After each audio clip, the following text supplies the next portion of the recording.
Assalamualaikum warahmatullahi wabarakatuh. Bismillahirrahmanirrahim.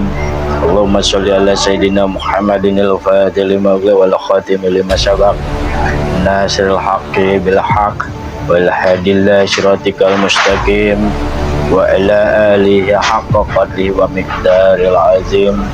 Amma ba'du.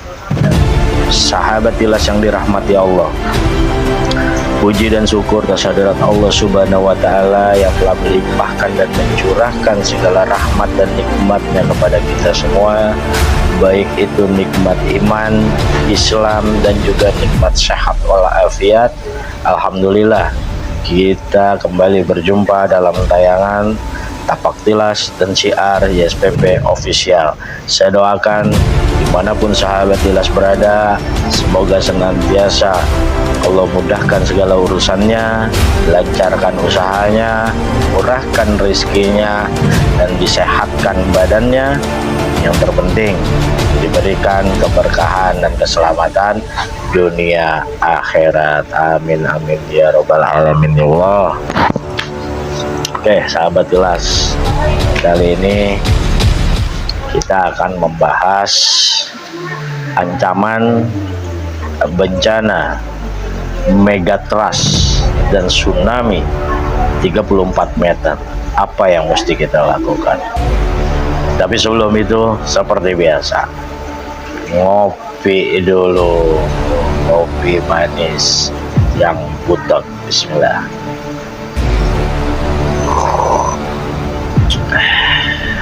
Alhamdulillah, Masya Allah, manisnya mantap. Ke siapa? Kayak yang nonton.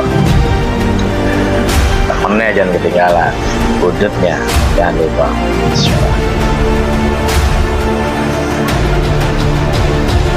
Masya Allah, ajib. Oke, kita mulai. BMKG memperingatkan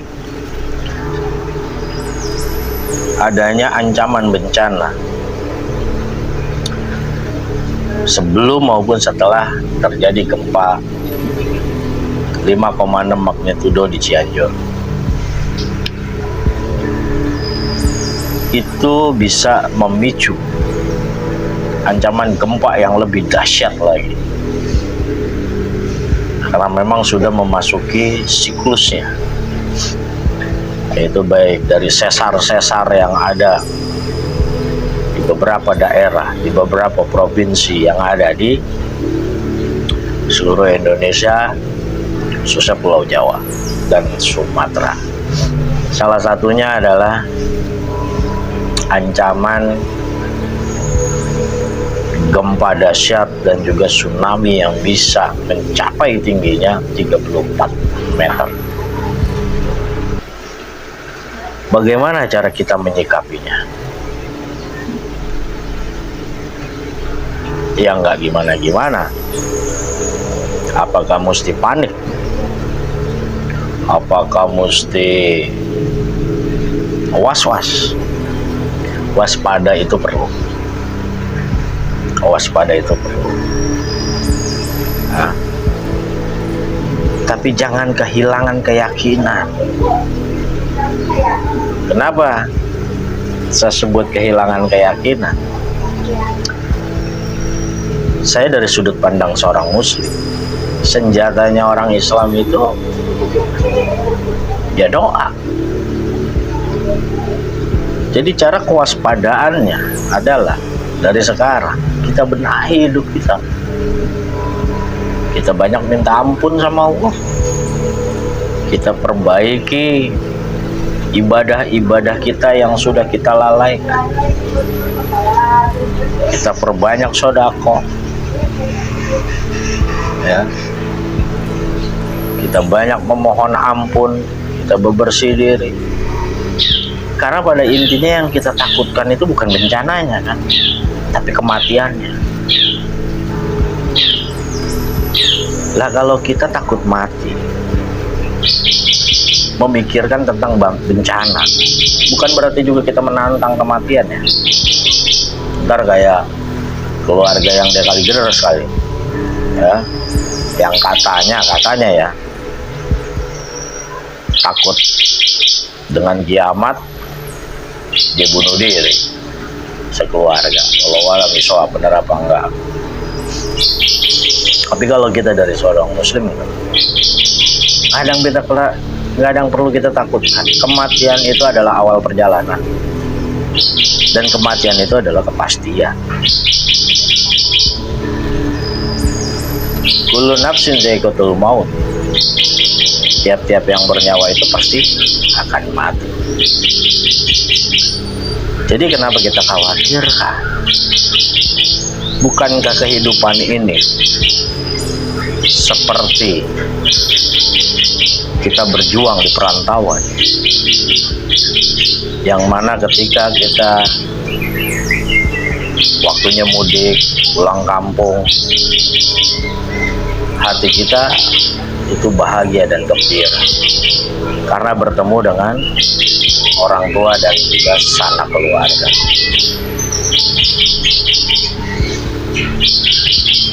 Ya begitu pula dengan kematian, kita bertemu dengan Rob kita. Cuman apa sih yang bikin kita takut? Sama kayak perantauan, malu pulang. Kadang akhirnya jadi berbohong, gak bisa izin, gak bisa mudik, perusahaan tidak mengizinkan, bos nggak mengizinkan, padahal apa? Nggak punya ongkos, nggak punya bekal. Nah itulah yang kadang bikin kita jadi takut akan kematian. Ya. Atau ada juga pacarnya nggak mau diajak pulang kampung, nggak mau jauh-jauh. Akhirnya apa? Bertemu orang tua berat karena ninggalin pacar, ninggalin harta di kontrakan, di perantauan. Nah itu sama. Orang yang takut mati itu biasanya hubud dunia, berat. Makanya seorang muslim yang cerdas, dia nggak mencintai apa-apa yang ada di dunia. Kalau dia punya harta, hartanya dia banyak kirimkan untuk bekal di akhiratnya nanti. Semua yang ada di dunia ini semata-mata hanya jadi kendaraan ya, untuk mencapai kepada Allah. Jadi kembali lagi sahabat, kalau kita masih ada rasa takut akan hal itu, kalau kita ada kecemasan hal itu, hati-hati. Itulah maunya iblis, maunya setan yang ada di dada kita, supaya kita was-was, supaya kita cemas, supaya kita mengkhawatirkan hal-hal yang tidak seharusnya. Karena pada dasarnya tanpa adanya megatrust, tanpa adanya tsunami 34 meter, tanpa ada hal-hal yang lain, kita tidak bisa menghindar dari kematian. Seandainya waktu itu tiba, sudah takdir kita, waktunya kita pulang, kita nggak bisa ngelak. Dan mudah-mudahan kita semua, khususnya sahabat Tilas dan saya pribadi, kelak kita dimatikan dalam keadaan beriman atau husnul khotimah. Oke, sahabat Tilas, sampai di sini dulu. Jangan kemana-mana, ikuti terus penayangan Tapak Tilas dan Syiar di SPP Official. Jaga terus kesehatan, jangan galau di tengah kesulitan, yakin selalu ada kemudahan, selama senantiasa beristiqoroh, qanaah, dan beristiqomah dalam mencari ridha Allah. Maju terus jalan yang lurus. Assalamualaikum warahmatullahi wabarakatuh.